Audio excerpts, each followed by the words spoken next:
Bon, en ce moment, je me prends une vague de cyberharcèlement du futur sur les réseaux et je suis obligée d'en parler. Certains ont peut-être vu la story Insta que j'ai fait cette nuit, mais ouais, ça commence à devenir hardcore quoi. Vous me connaissez, vous savez ce que j'ai pu traverser plus ou moins, et vous savez qu'aujourd'hui j'essaye d'éviter aux autres ce que moi j'ai pu vivre du coup à travers Link. Et depuis quelques semaines, surtout après la vidéo où le président m'a répondu, je suis très médiatisée et je me retrouve sur des médias où leur cible est forcément des adultes et des parents.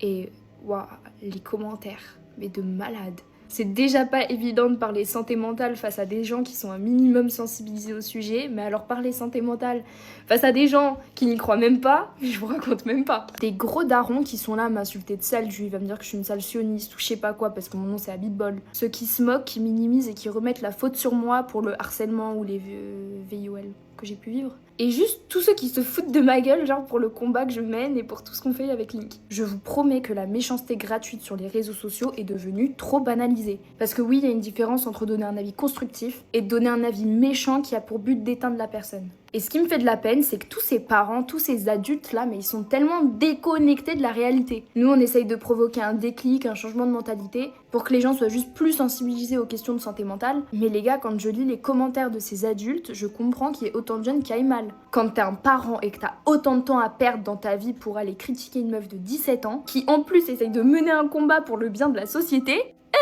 mais t'as rien compris mon gars. Bref les gars, je vous remercierai jamais assez pour tout le soutien que vous m'apportez. Que ce soit vos messages sur Insta, même que ce soit mon entourage, d'autres créateurs de contenu et tout, vos mots me touchent et comptent beaucoup pour moi. Mais voilà, faut arrêter la méchanceté gratuite sur les réseaux parce que je crois qu'il y en a beaucoup qui oublient que derrière le téléphone, bah y a une personne dans la vraie vie quoi. Je suis humaine, j'ai des émotions, ce qu'on me dit me touche. Mais bon, bref.